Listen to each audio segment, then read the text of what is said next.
All right, welcome to another episode of Cooking with Russ. Today we've already made some kale chips, which turned out to be surprisingly easy, but also came out quite terrible. Kale, olive oil, salt, bake at 350 degrees for about 10 minutes or until they turn brown. Hard to fuck up, but I've put too much olive oil and too much salt. But they're still pretty good, even though they're very salty. You can throw some Parmesan cheese on top of there, and they will end up being delicious. They're right over there. I'm not going to show you because I'm lazy. The next thing we made today was bread. We have 2 full loaves of bread over here. Well, not full anymore because I've been eating them. They came out beautiful. Look at that. They are great. And I've been eating them with some hummus and green pepper and lemon juice and cracked black pepper. It's been absolutely delicious. It didn't come out as well as it did the first time, I think, but it's still quite good. Very soft, very crispy, very everything. Now we are doing cookies. And I thought, you know what, I've been doing all this cooking, I might as well, show you guys. So, we're gonna do chocolate chip macadamia nut cookies. Now the first thing we wanna do is cream together the butter and sugar. So I put about a ½ cup of butter in here. I cut it up in pieces, put it in a small bowl, melted it in the microwave for about 15 seconds, really just softened it. Then put it in here. Oh, that's brown sugar, cool. With 1/3 cup of brown sugar and 1/3 cup of white sugar. And then you mix until the butter is thoroughly dissolved and it's become this type of sugar slurry cream.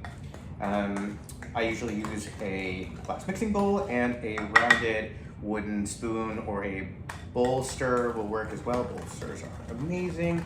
So you can get everything in there. And now that it's creamed and I don't see any chunks of butter remaining. Oh, there's a chunk of butter. Now that I don't see any chunks of butter remaining. Amazing. Obviously, if you have a stand mixer, that would work better, but I'm not that cool. Stand mixers are like kind of expensive, and I wasn't sure whether I'd use them all the time. Now we're gonna add an egg. I have some free-range grade A medium eggs from Organic Valley that I got from Amazon, which is unfortunate because Amazon is the worst, but that is where I get my groceries. Okay, they are still relatively fresh. And let's beat this egg in. So now we have butter, sugar, and eggs, which is more or less the heart of baking, right? Okay. Oh, I really wish I had a stand mixer back now. Cool. Now we're beating this in. And the next thing we're going to want to do is add a little bit of flavor. Now I have dark brown sugar and regular sugar in here, but let's add a little bit of vanilla extract. Let's say I never want to go overboard with vanilla extract, so I'm gonna use a little bit of a measuring thing, maybe like a ½ tablespoon. Sorry, like a teaspoon, I have a bit of a recipe here. I'm mostly following it. Yeah, 1 teaspoon sounds right. Amazing. So, teaspoon actually seems like a lot more than I thought it would. That's quite a lot of vanilla extract. Wow. Okay, well, it's like it will be vanilla-y. Fun fact, you can make vanilla extract or anything extract from beans. And use it as a replacement. Coconut extract. It's like a distillation process, which I totally haven't figured out, so whatever, don't hate me for it. I don't even know why I'm mentioning it. But it smells really nice. It smells really, really nice. All right, it looks like the egg is incorporated and the vanilla extract has been incorporated as well. Oh wow, yeah, it's lovely.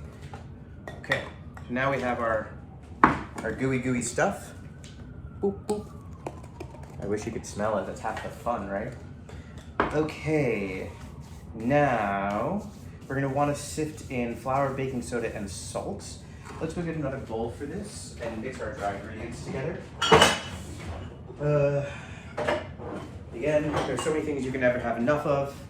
One is mixing bowls. I mean, I guess you can have enough of that. A set of 3 is plenty. Here, according to this recipe, we're gonna want half a teaspoon of baking soda, half a teaspoon of salt, and 1 1/8 cup sifted all-purpose flour. So, let's start with all-purpose flour. 1 1/8 cup. Where are my measuring cups? I have these. They're a little wet because I used them earlier. So I'm going to give them a dry them off. I don't really want anything wet touching your dry ingredients, especially your flour, because it will be a pain in the ass. Great. Now, I don't have a sifter, so we're going to have to get creative on how to do that. Maybe cheesecloth? Oh no, I actually know how to do that. Okay. I'm going to use a tea strainer for that. Okay. That is a cup. And it's 1 1/8, which, okay. Here's a quarter. How much is 1/8 of a cup? This is 60 ml. This is 15, so it's at 2 tablespoons of 1/8 of a cup. So we'll just use that.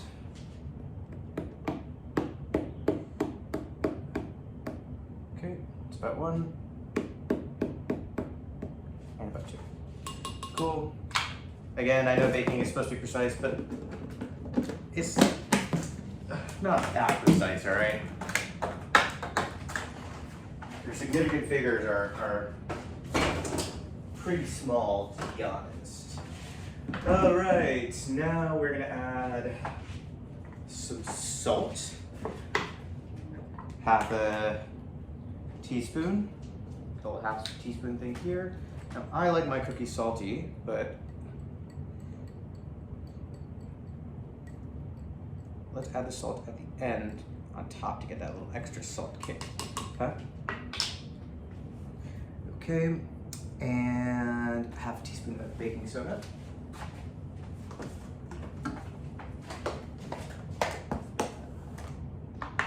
Notice I know where everything is, which is why it's fun to cook in my kitchen and not fun to cook in other people's kitchens, huh? All right.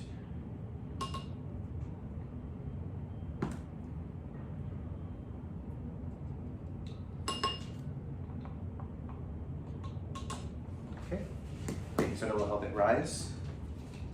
Cool. And I think that's it for our dry ingredients.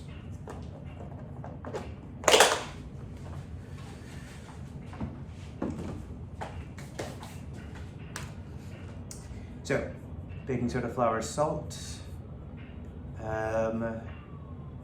sift the flour, baking soda, and salt, gradually blend in batter, stir in the chopped macadamia nuts. Okay, so I have this tea strainer, which I'm going to use to sift.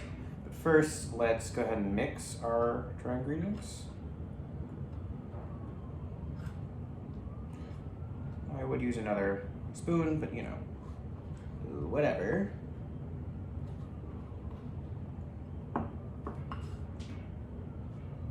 Bowl seems to be doing the job. All right. Wow. There's a lot of dry ingredients. Great. Okay. Here's our wet ingredients.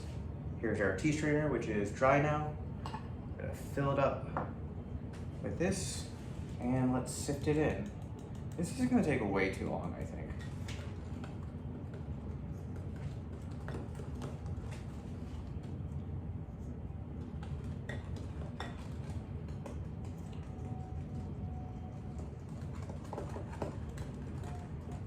No wonder people have stand mixers.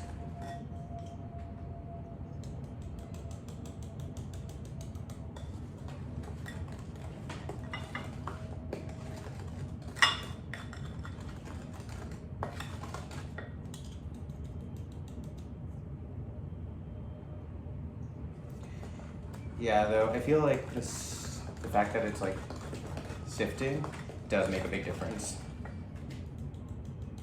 Because you want these smaller granules, to make it easier to mix and for it to incorporate better.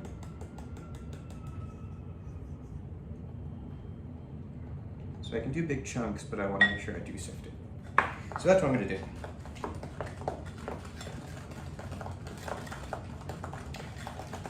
Sift, stir, stir, sift.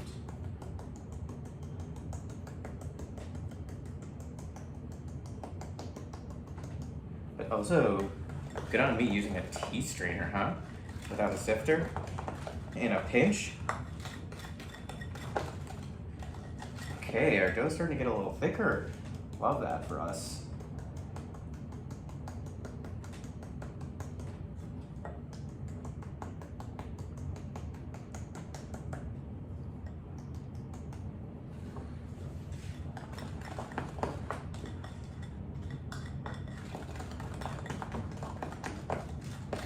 Still smells really good.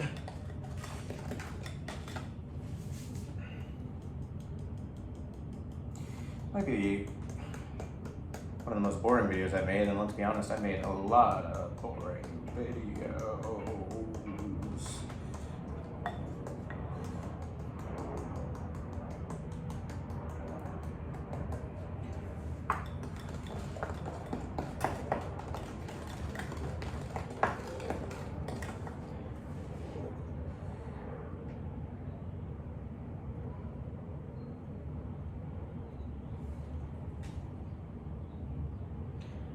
See why you have a stand mixer, because then you can sift and stir at the same time, right? When the machine stirs and you sift.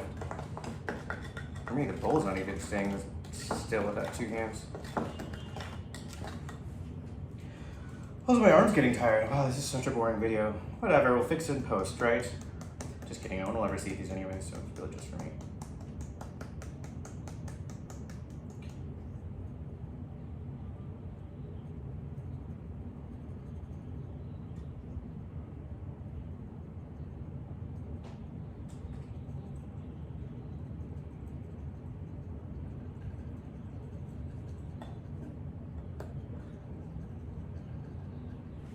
Cool.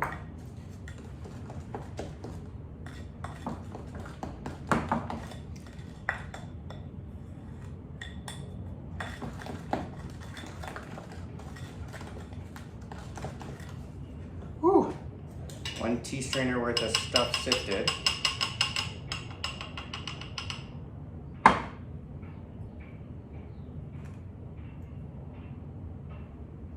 Okay.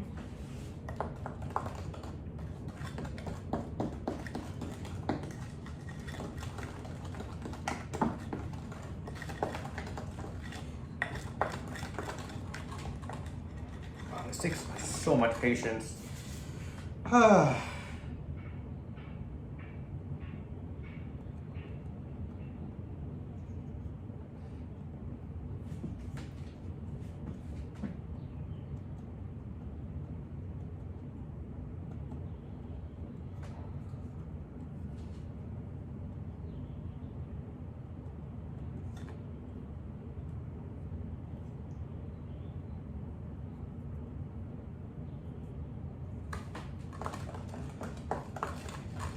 My salt is large flake kosher salt, which probably isn't optimal, but whatever.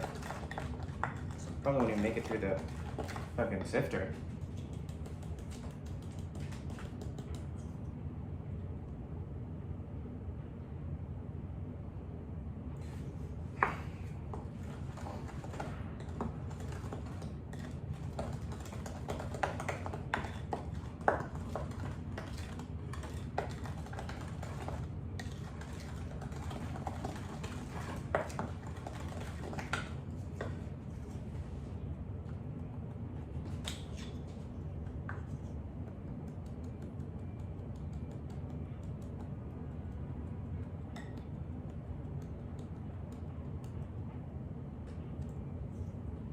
Oops.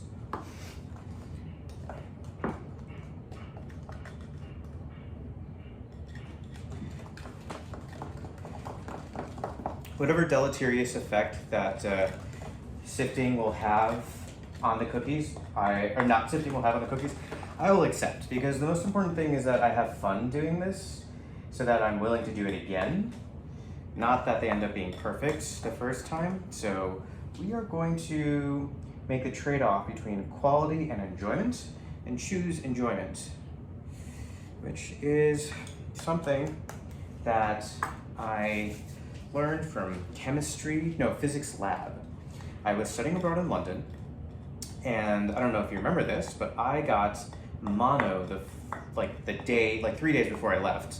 And so I was so fucked up I couldn't even get on the flight. So my dad gave me a bunch of Vicodin so that I could make it through, which was actually really funny. I didn't really understand what it was, but I was okay for like 2 days. And then I wasn't. I crashed and I got all fucked up. And then I had to go to the hospital and like was in a ward for like a week, and no one knew where I was because I had literally just landed and I didn't know where I lived because, again, I had literally just landed and was like dying and whatever. That's a whole other story. But I ended up having mono and missed the first month. So then I ended up starting all my classes like a little bit late. And I was taking classes at the University College London, which is a pretty good like science school, much better than NYU actually. So the teachers were a lot more rigorous, the education was a lot more rigorous. And I remember there was this guy who taught the physics lab component.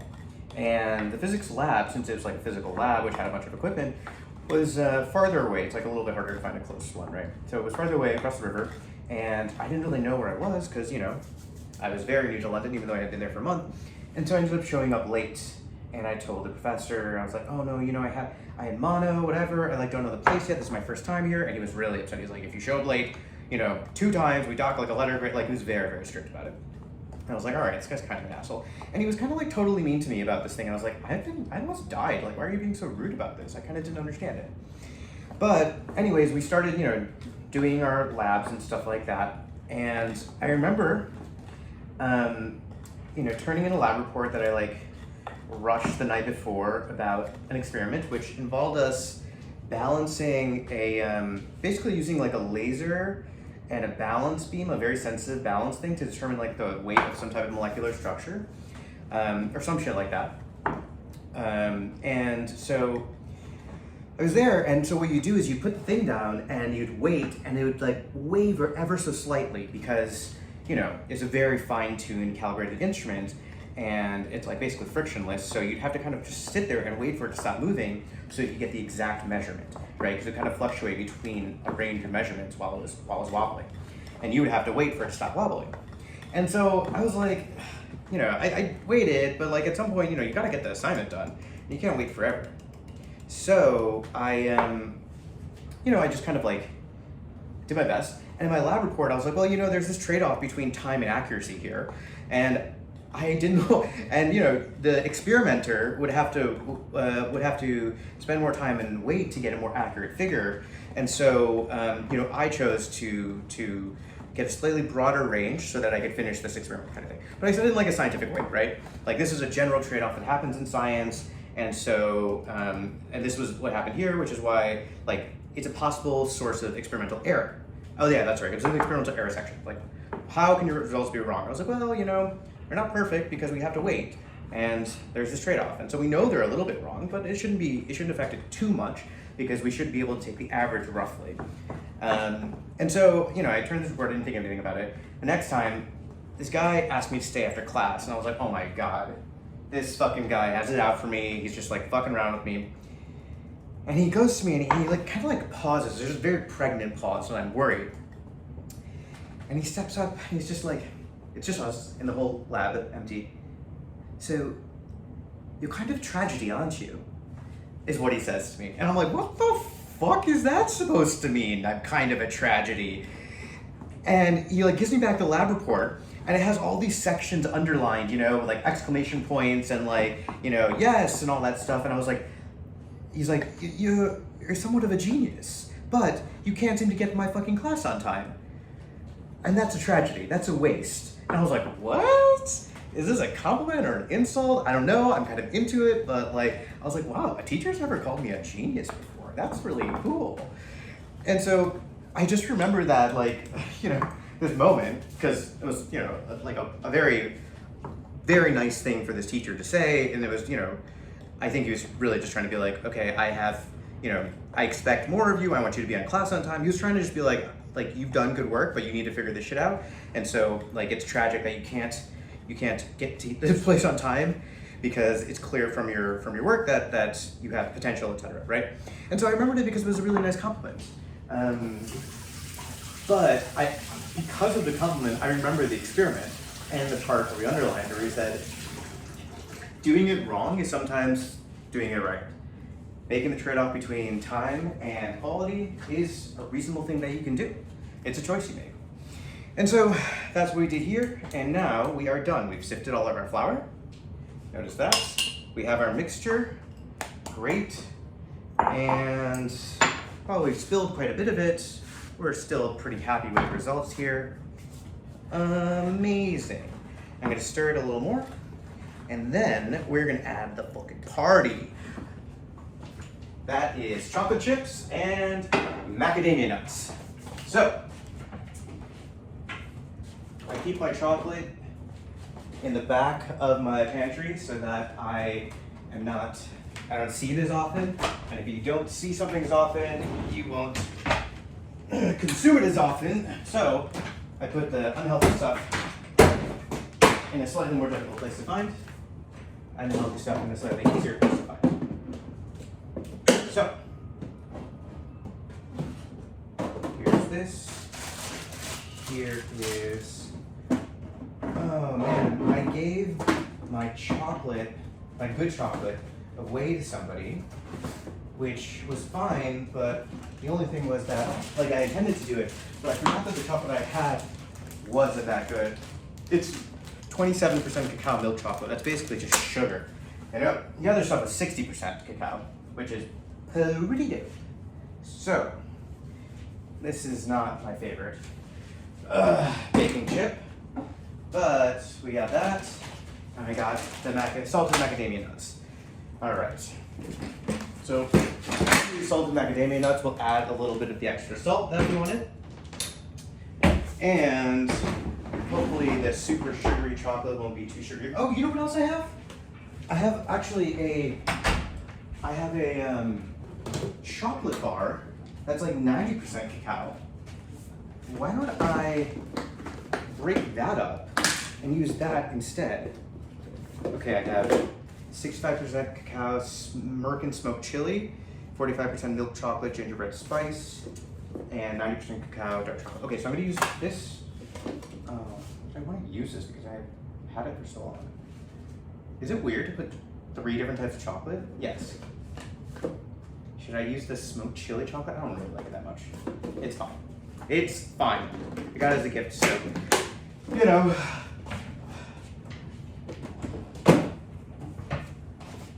You know, whatever. So, we are going to take this dark chocolate, this Lindt dark chocolate. I'm going to put it on this bench. And then I'm going to get my bench scraper, because I find that it is great at chopping stuff. Where's my bench scraper? These days I can never find anything. Bench scraper! Bench scraper, bench scraper, bench scraper. Okay, this should be right here. So my paring knife, hunting blade. I put it up here? No way. No way I was that bloodthirsty. Oh my god, is that it? I didn't use it for so long, I put it in the annex. Wow, I'm really embarrassed. Nope, it's not in the annex.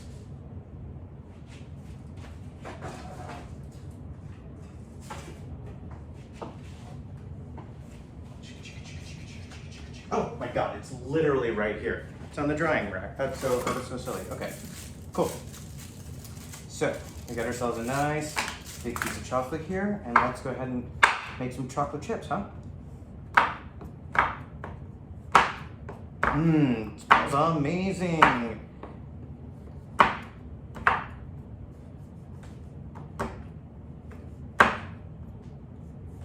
guess I could use a knife. That would have been fine too.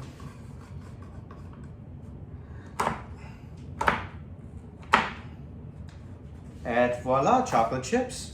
Ooh, some of them are big and I like that. Okay, so we're gonna mix some baking chips. Oh wow, look at these.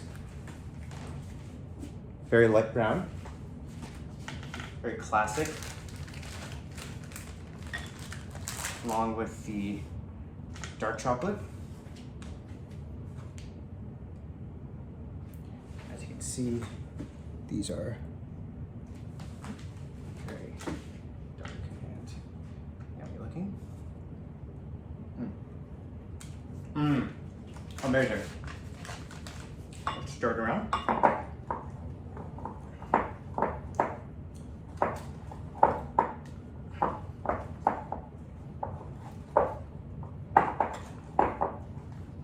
Oh, we could definitely use more.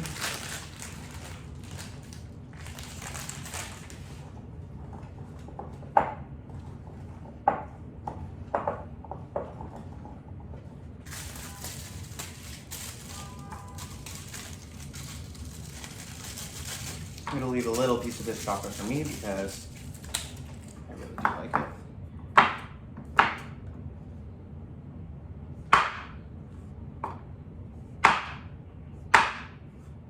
Nice and big.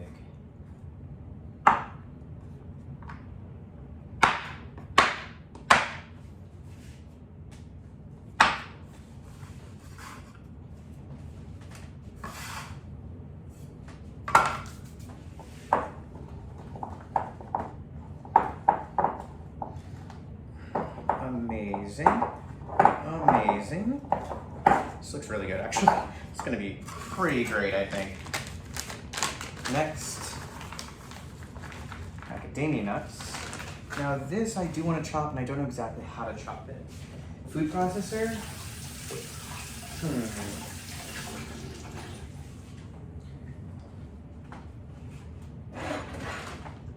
See, these are already roasted. I don't really like macadamia nuts, to be honest, and I don't like these macadamia nuts. But, you know, let's just see what happens. Just cut properly.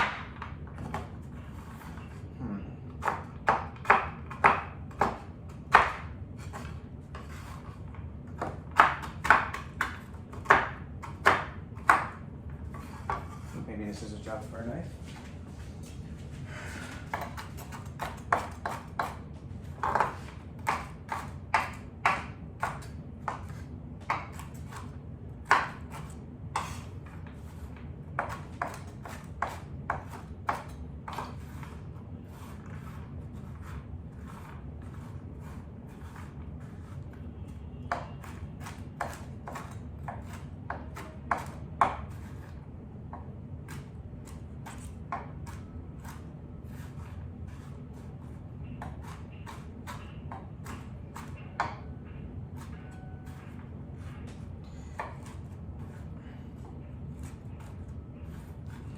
Okay, this should roughly work.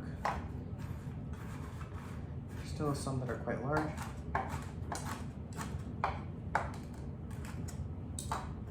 But for the most part, we've done enough. Okay, and you know what? I only want the big chunks. The rest is not as fun. I can't tell really.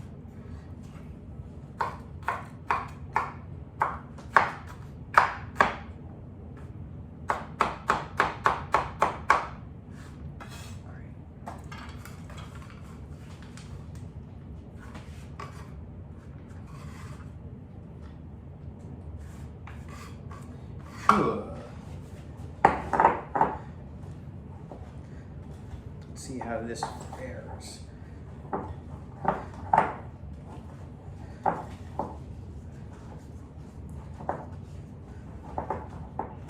Okay, well, it looks like the dough is sufficient to sustain the quantity of things I've mixed in.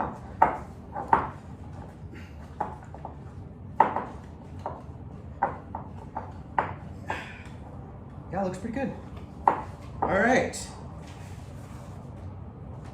I don't know why I have those. Okay. All right. Nice. All right, let's clean up a little bit while we're at it. I can still smell that bread I want some. It's also good. Woo, yummy. Here's the chocolates. Here's more chocolates.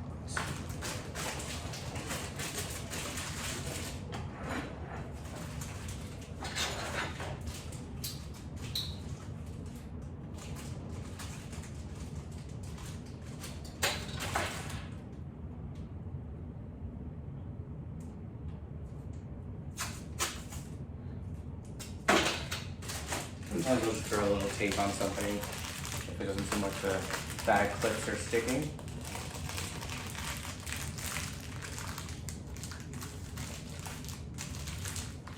And I'll put both of these in my chocolate snacks airtight container. Right here.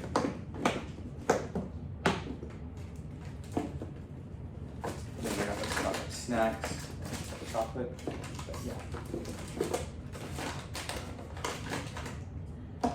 Got some dark things in there. 3 different types of chocolate. Okay. Now, I wonder what I can do with that actually. Now, let's preheat our oven. I think we're gonna go for 350. Let me check this recipe. 375.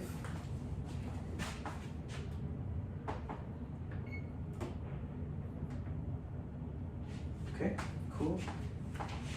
I'm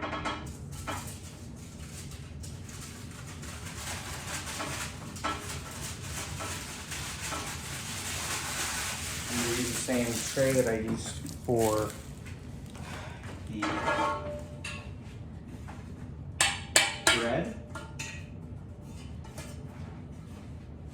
Let's go ahead and get that cleaned up. Now this recipe says to use, basically this is,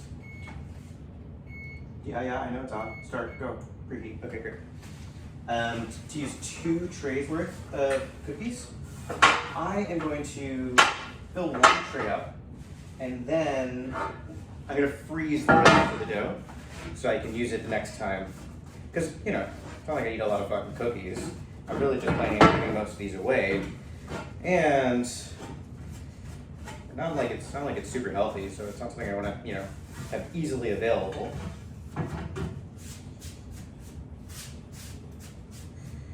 So, I'm gonna make a smaller amount and then freeze the rest.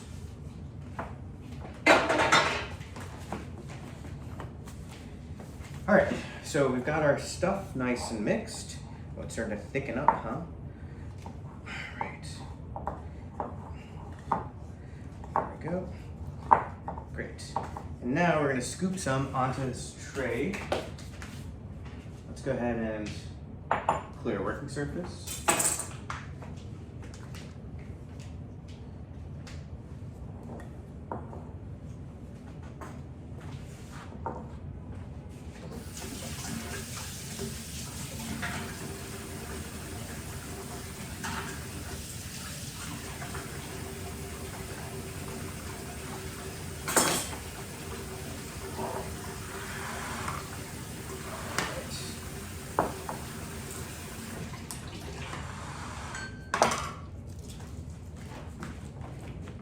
Should I eat this? Too late. I did. Wow. Very milk chocolatey. I fucking hate it actually. It tastes terrible. Oh my gosh.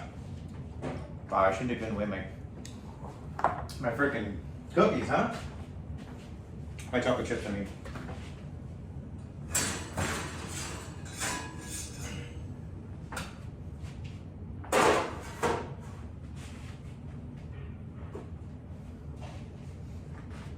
Okay.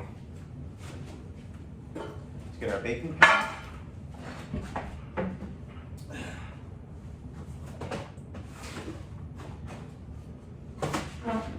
Let's get our parchment paper.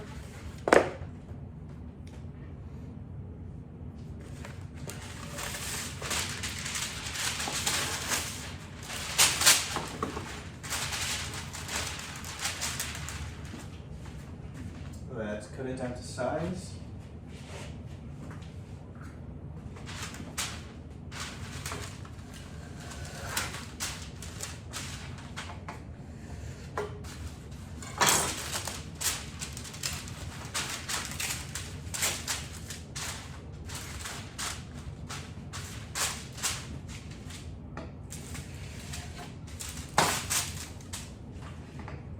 Typically shouldn't do this on like a non-stick cook surface, but like whatever.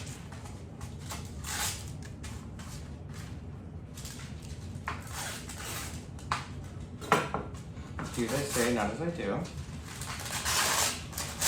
My knife is not sharp enough, apparently. Alright, I should just use scissors to start with. This is not a cool way of cutting fucking parchment paper. Alright. You got me. I was trying to look cool. I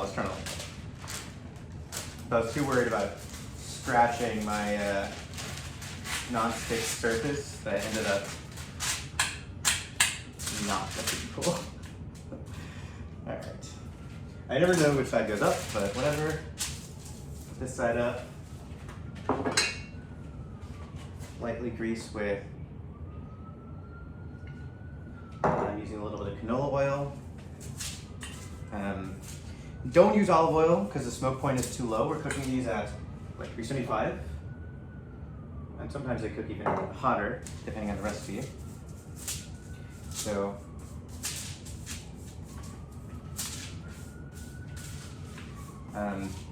high smoke point oils are what you want. Pure olive oil being like the highest smoke point, but you don't really need that for this. But it is definitely a cool and useful oil, so you might want to look into that. Now my parchment paper is actually just like slightly too small, but you know, we're not unhappy still. Now, this is the part I always fuck up, how to measure your cookies. So I don't know is the right answer, but let's try this. Just gonna take a spoonful at a time.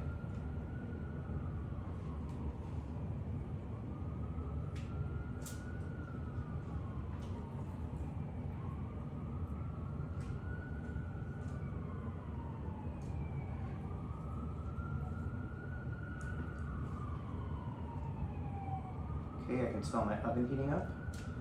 It smells like, you know, like gas and stuff. So in New York City, they don't allow gas stoves anymore because they put a lot of shit into the air, and if you don't have, you know, like industrial strength ventilation, it's actually pretty bad for you, like health-wise. So that's pretty fucked up. But also, I love a good gas stove, you know. But yeah, my oven does make the whole place stink pretty badly. So that's why I have the door open, if you can hear that. Okay, so we have 8 little cookies right here. And the rest of this we will freeze, probably. And that's it. I'm gonna throw these in there now. We'll see what happens. And it should be in there for about 20 minutes, like 10 minutes actually. 10 to 12 minutes. My oven is even still preheating, so it's not even, you know. Doesn't really take very long to get this shit going. And I'll let you know how they turn out. Thank you for joining me for another episode of Cook with Russ. If you have any recipes that you'd like to see made by yours truly, let me know, and like and subscribe and put in the comments and whatever. Bye!